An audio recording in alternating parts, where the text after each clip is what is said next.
आइए बच्चों चलते हैं मेंटल मैथ क्लास 9th के नेक्स्ट क्वेश्चन की तरफ। मैं हूं हरी सर और आप देख रहे हैं मेरा यूट्यूब चैनल चलो कदम बढ़ाए। तो बच्चों यहां पर क्वेश्चन नंबर 7 करने वाले हैं, एक्सरसाइज 9 से लिया गया है। आइए देख लेते हैं। यहां पर क्वेश्चन नंबर 7 जो हम करने वाले हैं वो लिखा है parallel side of the trapezium are 2 centimetre and 5 centimetre and height of the trapezium is 7 centimetre, find its area. Area हमें फाइंड आउट करना है, ठीक है। और साथ ही क्वेश्चन नंबर 8 भी करेंगे। इन द गिवन फिगर, ये फिगर गिवन है, A is the mid point of side B C of parallelogram A B C D. ये पैलोग्राम दिया हुआ है ए बी सी डी और इसमें जो बी सी ये साइड है, इस पे ये ई क्या है, मिड पॉइंट है। Then find the ratio of the area of triangle ADE and triangle ABE। ठीक है, तो इनका ट्रायंगल का हमें एरिया फाइंड आउट करना है। आइए करना शुरू करते हैं। तो यहाँ पर बच्चों ये क्वेश्चन मैंने पहले से लिख के रखे हुए हैं, आइए मैं आपको दिखा देता हूँ। ये देखिए, अब हम करते हैं क्वेश्चन नंबर 7। देखो बच्चों, आपको मालूम होना चाहिए, बिल्कुल मैं सीधा बता देता हूँ, एरिया ऑफ ट्रेपीजियम। ये फॉर्मूला अगर आपको मालूम है तो आप इसको बड़ी आसानी से कर पाएंगे। आइए, ये मैंने लिख लिया है। तो फॉर्मूला होता है बच्चों, यहाँ पर मैं फॉर्मूला लिखने जा रहा हूँ 1/2 और h, ठीक है। और यहाँ पर A1 प्लस A2 लिख देता हूँ। यहाँ A1 और A2 यानी पैरेलल साइड से होगा मतलब, ठीक है। आइए इस फॉर्मूले से हम क्वेश्चन को सॉल्व करते हैं। तो 1/2 और h यानी हाइट देख लिखा, हाइट ऑफ ट्रेपीजियम इज 7, तो यहाँ पर हम 7 लिखेंगे और ब्रैकेट A1 प्लस A2, यहाँ पर ये जो पैरेलल साइड है इनको हम प्लस कर देंगे इस तरीके से। तो बच्चों 1/2 और यहाँ पर आ गया 7 और 5 + 2 ये भी आ गया 7, तो 7 7 जा हो गया 49/2। और 2 से जब हम इसको देखो, एक तो एरिया आ गया, ये इसको आप लिख सकते सेंटीमीटर स्क्वायर, या फिर आप इसको डिवाइड करके लिख सकते 2 से 2 जा 4 और 2 4 जा 8 और यहाँ पर ये 0.5 सेंटीमीटर स्क्वायर। तो बच्चों ये आपका आंसर आ गया। हैं बच्चों क्वेश्चन नंबर 8, लिखा है if E is the mid point of side BC। यहाँ पर ये BC साइड है और E क्या है, मिड पॉइंट है, यानी BE बराबर EC, ये याद रखना। Of parallelogram ABCD, then find the ratio of area of triangle ADE and area ABE। ठीक है, यहाँ पर ये ADE है और ये ABE है, इसका हमें क्या करना, रेशो फाइंड आउट करना है। तो सबसे पहले बच्चों आपको करना क्या होगा, यहाँ पर BC पर ये मैंने एक परपेंडिकुलर आप ड्रॉ करेंगे ताकि हम इसका एरिया निकाल सके। ठीक है, एरिया ऑफ ट्रायंगल क्या होता है, 1/2 बेस इंटू हाइट नहीं थी तो ये हाइट हमने यहाँ पर ये बना ली है। ठीक है, आइए करना शुरू करते हैं। तो यहाँ पर बच्चों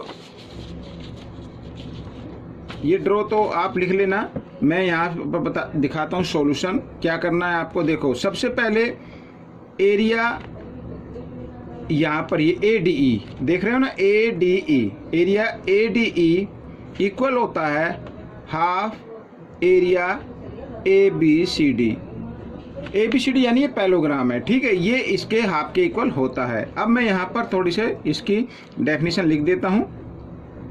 triangle ADE and parallelogram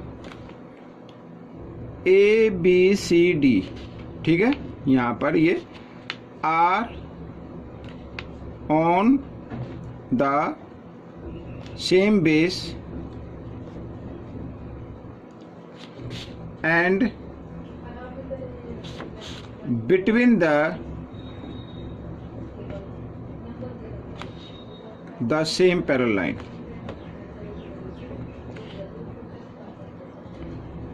same parallel line यानी मैं लिख देता हूँ AD पैरेलल BC, इसके बीच बने और सेम बेस यहाँ पर लिख देते हैं AD। ठीक है, AD बेस पर ये बने हुए हैं और इन दोनों पैरेलल लाइन के बीच में ये बने हुए, ये आप देख सकते हैं। ये AD बेस हो गया, इस बेस पर ये ट्रायंगल भी बना हुआ है और इसी बेस पर ये पैलोग्राम भी बना हुआ है और AD पैरेलल BE इन दोनों के बीच में बना हुआ है। तो इस कंडीशन में एरिया जो ट्रायंगल का एरिया होता है वो पैलोग्राम के एरिया के हाफ के इक्वल होता है। ठीक है, आइए आगे बढ़ा लेते हैं। तो एरिया ADE, अब हाफ क्या होगा बच्चों, अब मैं यहाँ पर हाफ क्या होगा, देखो ADE तो इसका मतलब पैलोग्राम के हाफ, ये हाफ हो गया, तो बाकी जो बचा वो भी हाफ होगा। यहाँ पर मैं लिख देता हूँ ABE प्लस DCE। ठीक है, ये मैंने यहाँ पर लिख दिया। ठीक है, अब हम इसको करते हैं बच्चों यहाँ पर एरिया ADE। अब आपको मालूम होगा एरिया का फॉर्मूला क्या होता है ट्रायंगल का, 1/2 बेस।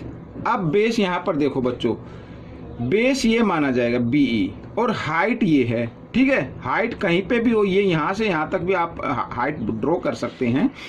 तो बेस इंटू हाइट, हाइट है MN, ठीक है, प्लस तो DCE का भी एरिया हमें लिखना होगा। इसका क्या होगा 1/2 और बेस, बेस यहाँ पर आप देख रहे हैं EC और इंटू हाइट, हाइट तो वही रहेगी। ठीक है, इस तरीके से समझ में आया। अब मैं इसको एक तरीके से और लिख सकता हूँ, आप जरा ध्यान से देखिए।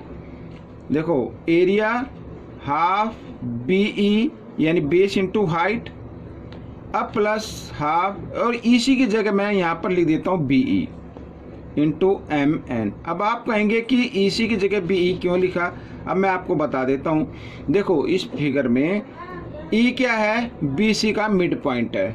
E is the mid point of BC, then BE equal EC या CE आप बोल सकते हैं। तो BE इक्वल आएगा बच्चों यहाँ पर EC। ठीक है, तो इसीलिए हमने EC की जगह क्या लिख दिया, BE लिख दिया। ठीक है, आगे एरिया ADE इक्वल एरिया। अब यहाँ पर देखो ये जो फॉर्मूला है, ये ट्रायंगल का फॉर्मूला, वो ट्रायंगल का नाम क्या है ABE। तो इसकी जगह हम क्या लिखेंगे ABE।